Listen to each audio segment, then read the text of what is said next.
Let's start the class. So we are doing income statement and statement of financial position of sole trader with adjustments. ठीक है, अब जो income statement आज हम solve करेंगे उसमें adjustments भी होंगी. ठीक है, in the last class we have solved question number 1. Now we are doing question number 2.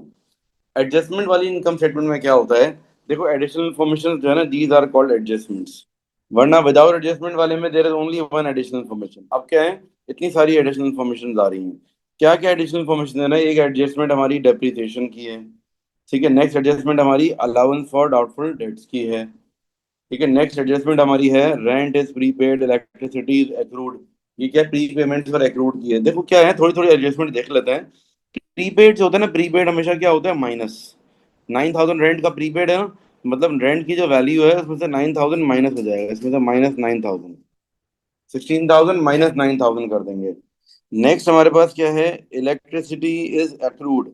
Electricity में 5,500 वी विल ऐड. और आगे चलते हैं.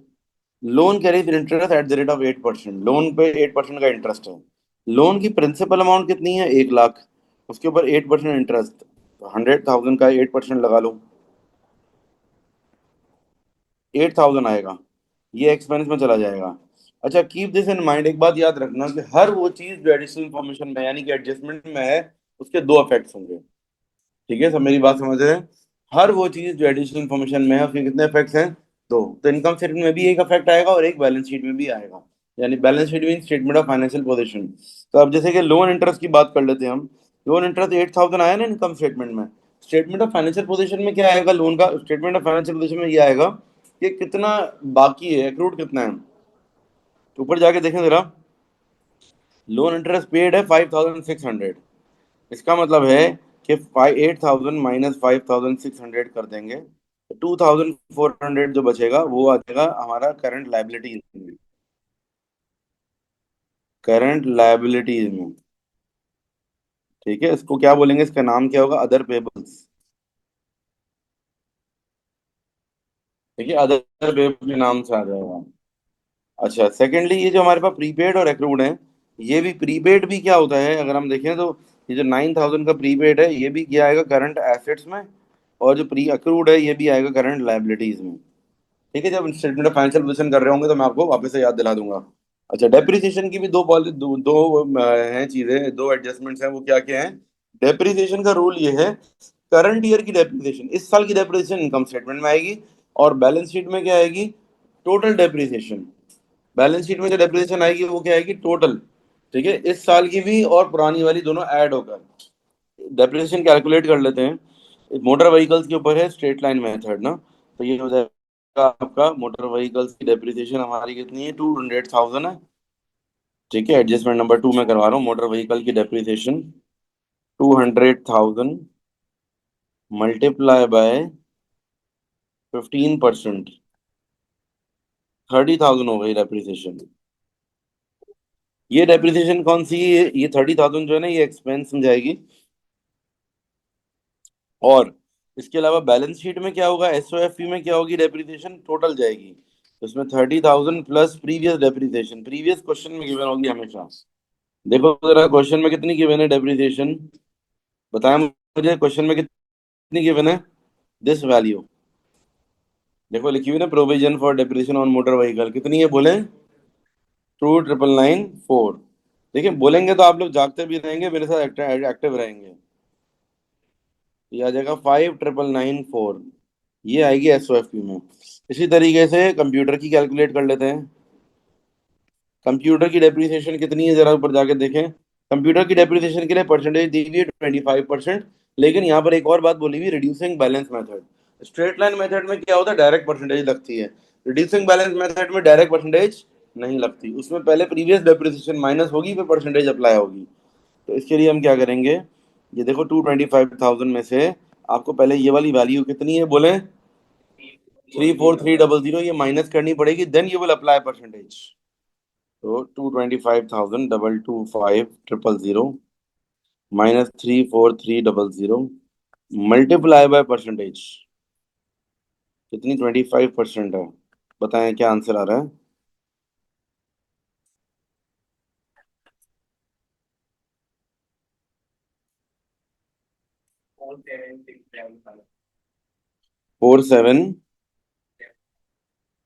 ओके। अच्छा, अब एस ओ एफ पी में क्या होगा? 47675 +34,300।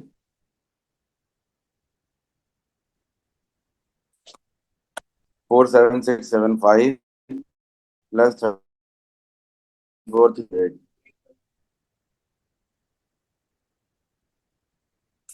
ठीक है। ओके, अब हम सॉल्व करना स्टार्ट कर लेते हैं इसको। एडजस्टमेंट्स हमने देख ली हैं सारी। अच्छा, लास्ट एडजस्टमेंट जो है वो किस चीज़ की? गुड्स ड्राइंग्स की। गुड्स ड्राइंग्स की भी दो एडजस्टमेंट्स क्या होती हैं? एक एडजस्टमेंट तो क्या होगी, इनकम स्टेटमेंट के अंदर आएगी गुड्स ड्राइंग्स, कहाँ पर? कॉस्ट ऑफ सेल्स की हेडिंग में। और दूसरी एडजस्टमेंट क्या है? एस ओ एफ पी में होगा, ये ड्राइंग्स में ऐड हो जाएगा। एस ओ एफ के पी के अंदर जो ड्राइंग्स है हमारी, कितने की ड्राइंग्स हैं? 24,000 की ड्राइंग्स हैं, इसके अंदर ये भी ऐड हो जाएगा। 27,200। चलिए स्टार्ट कर लेते हैं। हमने एडजस्टमेंट्स कर लिए हैं, क्वेश्चन स्टार्ट कर रहे हैं। चलिए स्टार्ट विद सेल्स। अब आप लोग मुझे वैल्यूज बताएंगे, शाबाश। चलें, what is the value of sales? हाँ जी, बताएं। 456 लेस सेल्स रिटर्न, बताएं how much is the value? Okay, minus करने के बाद नेट सेल्स कितनी आ जाएंगी? बराबर में चली जाएंगी नेट सेल्स। कितना है? 4। फिर ओपनिंग इन्वेंट्री, परचेजेस,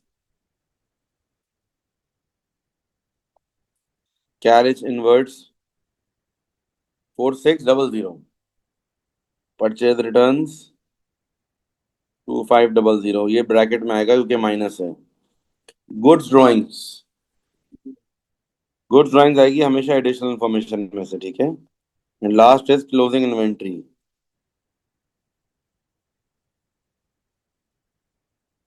टोटल करके बराबर में भेज दें।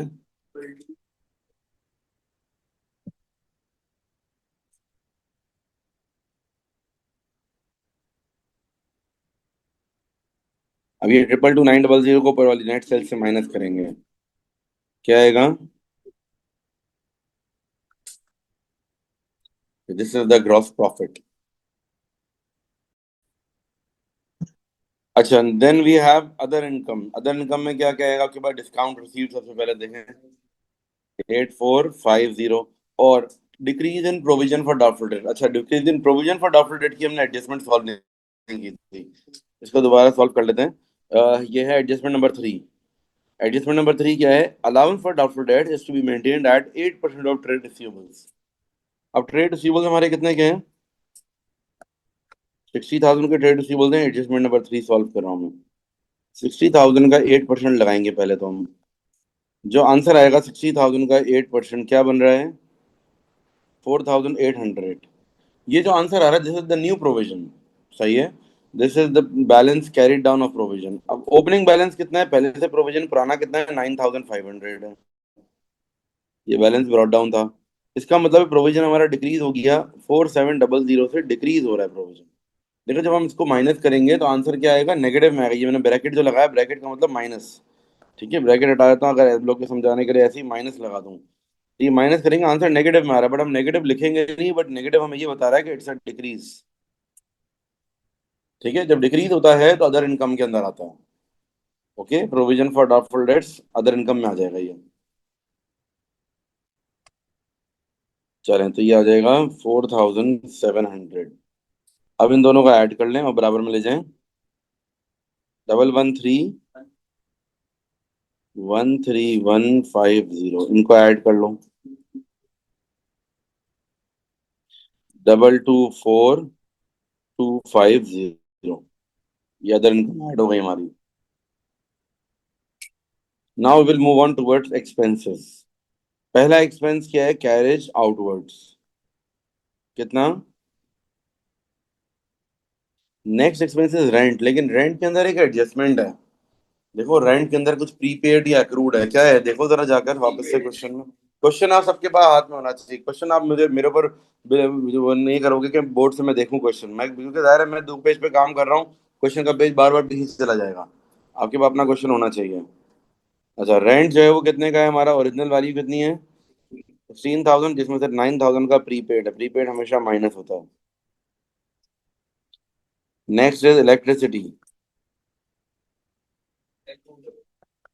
इलेक्ट्रिसिटी की ओरिजिनल वैल्यू क्या है?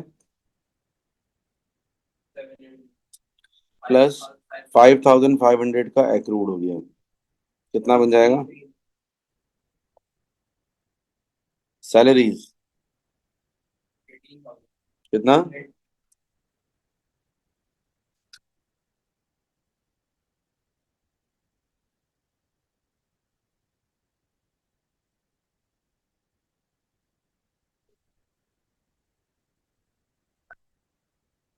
सैलरीज हो गई। Next,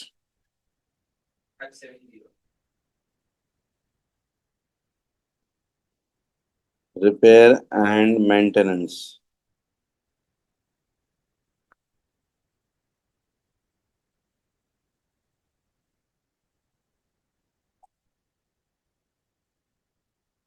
next,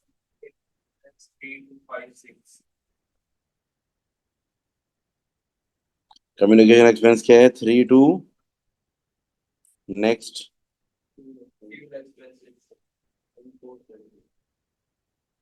1 4। नेक्स्ट,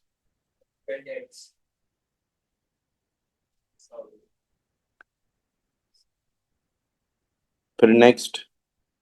सारे एक्सपेंसेस कहाँ से मिल रहे हैं? मैं नेक्स्ट नेक्स्ट बोल रहा हूँ, ये कैसे बता रहे हैं? यहाँ से देख के बता रहे हैं, देखो। सबसे पहला क्या है? Carriage outwards, rent, electricity, salaries, repair, communication, fuel, bad debts. अब क्या है? डेप्रिसिएशन। अब सिर्फ रह गया डेप्रिसिएशन और लोन इंटरेस्ट बस। डेप्रिसिएशन भी हमने कैलकुलेट किए हुए हैं। डेप्रिसिएशन एक कितने का है? 30,000 का है, एक 47675। 30,000 and 47675। क्या है? डेप्रिसिएशन ऑन मोटर व्हीकल और डेप्रिसिएशन ऑन,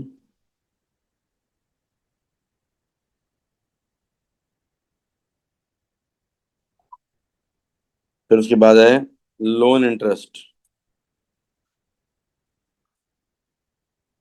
8,000।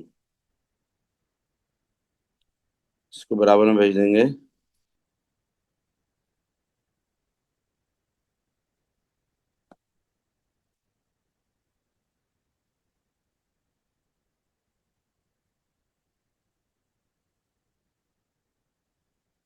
बताएं क्या आंसर आ रहा है? टोटल एक्सपेंसेस का क्या बन रहा है?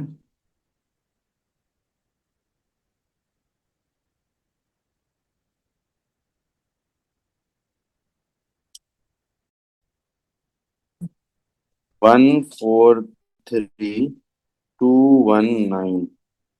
अब इसको माइनस कर। हाँ, प्रॉफिट फॉर द ईयर आ जाएगा ये। ओके, चलें भाई, स्टार्ट करते हैं। अब statement of financial position format हमने लिख लिया है। ठीक है, अब आप लोग वैल्यूज बताएंगे मुझे। मोटर व्हीकल्स, पहले कॉलम में जो आएगी वो आएगी कॉस्ट, बीच वाले कॉलम में डेप्रिसिएशन और थर्ड कॉलम में net book value. Motor vehicles की कॉस्ट देख के बताएं जरा कितने की है? 200,000 मोटर व्हीकल्स। 200,000। बीच वाले कॉलम में आ जाएगी डेप्रिसिएशन। लेकिन डेप्रिसिएशन क्या होगी? टोटल जो हमने निकाली थी, ऊपर जाके जरा देखें हम। 5,994। ये है 5,994। थर्ड कॉलम में आ जाएगी net book value. Net book value मतलब cost minus depreciation. First column minus second column. 1 4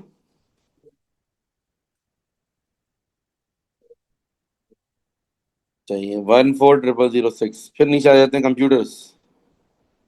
कितने का कंप्यूटर है? यस। 225,000। बीच वाले कॉलम में आ जाएगी डेप्रिसिएशन। यस। ये हम ऊपर कैलकुलेट कर चुके हैं, माइनस करेंगे नेट बुक वैल्यू आ जाएगी 143025। इनको ऐड कर लें दोनों को।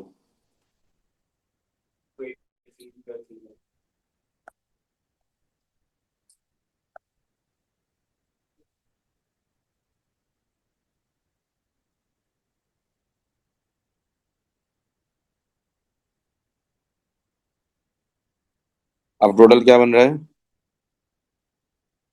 283। ओके, ये हमारी हो गई टोटल नॉन करंट एसेट्स हो गए। Then we have current asset. Current asset में पहले स्टार्ट करेंगे हम क्लोजिंग इन्वेंट्री से। बीच वाले कॉलम में आते हैं 23000। Then we have trade receivables 60,000 less provision for doubtful debts. Provision for doubtful debts क्या होगा? इसी 60,000 का 8%, 4,800। Percentage will be given in every question, हर क्वेश्चन में अलग परसेंटेज होगी। माइनस करें कितना हो जाएगा? Then we have bank.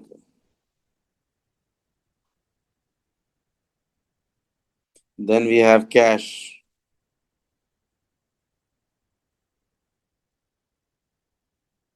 Then other receivables.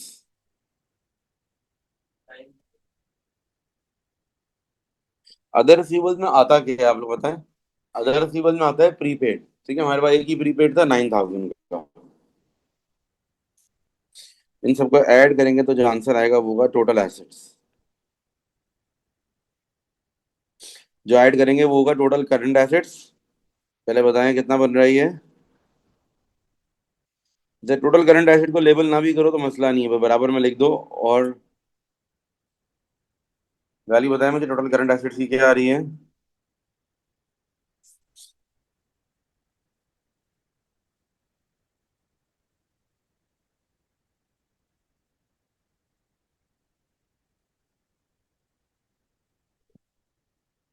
102700। अब इन दोनों का ऐड करो।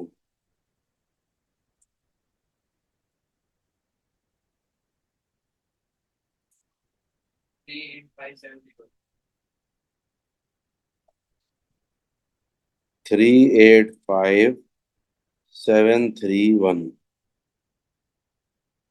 ठीक है, ये हो गए total assets. Then we have capital.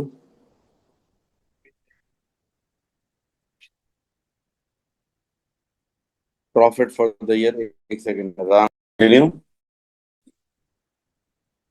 Okay, let's continue now. Opening capital is 189,000.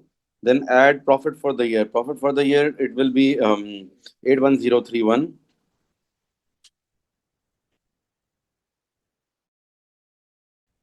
Then drawings. Drawings के अंदर टोटल ड्राइंग्स आएंगी। ठीक है, cash drawings and good drawings both. ऊपर जाएं जरा, हमारे पास ड्राइंग्स की हमने एडजस्टमेंट की थी। टोटल ड्राइंग्स आएंगी। Total drawings are 27,200। यहाँ पर देखो, cash drawings plus good drawings हमने किया था। 27,200 बी अटेंटिव मोड। ठीक है, 24,000 और 3,200। इन सबका टोटल कर लेंगे और बराबर में ले जाएंगे। अच्छा, ड्राइंग्स माइनस होती हैं। So the answer is 242,831। Then we have a loan of 100,000। Then current liabilities. Current liabilities क्या होंगी? Then we have other payables. Other payables के अंदर क्या आता है? अदर पेबल्स में आते हैं एक्रूड। ठीक है, दो तरह के एक्रूड है हमारे पास। एक एक्रूड कौन सा है? लोन इंटरेस्ट का, और एक नॉर्मली एक्रूड दिया हुआ है ऊपर ही एडजस्टमेंट नंबर 4 में, 5,500 प्लस लोन इंटरेस्ट का एक्रूड। ऊपर चले जाते हैं, लोन इंटरेस्ट का हमने कुछ एक्रूड निकाला हुआ था। लोन इंटरेस्ट का जो एक्रूड था वो ये था। दिस वाज द एक्रूड, ये रहा 2400। देखिए, लोन इंटरेस्ट का एक्सपेंस था 8,000, बट उसमें से हमने पे करा था 5,600। जो रिमेनिंग रह गया वो हमारा क्या था? अक्रूड।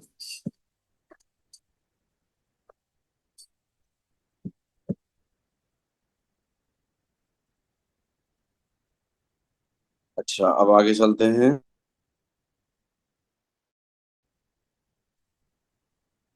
है 2400, ऐड कर लेंगे 7900 हो जाएगा, 42900। अब इन तीनों को ऐड कर देंगे, this plus this plus this, 385731, ये इक्वल आ गए। This means all is well, सारी चीजें आपकी करेक्ट हैं, ये दोनों इक्वल आने चाहिए। ठीक है, तो this question is done, question is balanced. This is called balance sheet is balanced, दोनों बराबर आ जाएं तो balance sheet is balanced, statement of financial position is balanced. Okay, आज के लिए इतना ही रखते हैं बच्चों, अल्लाह हाफिज।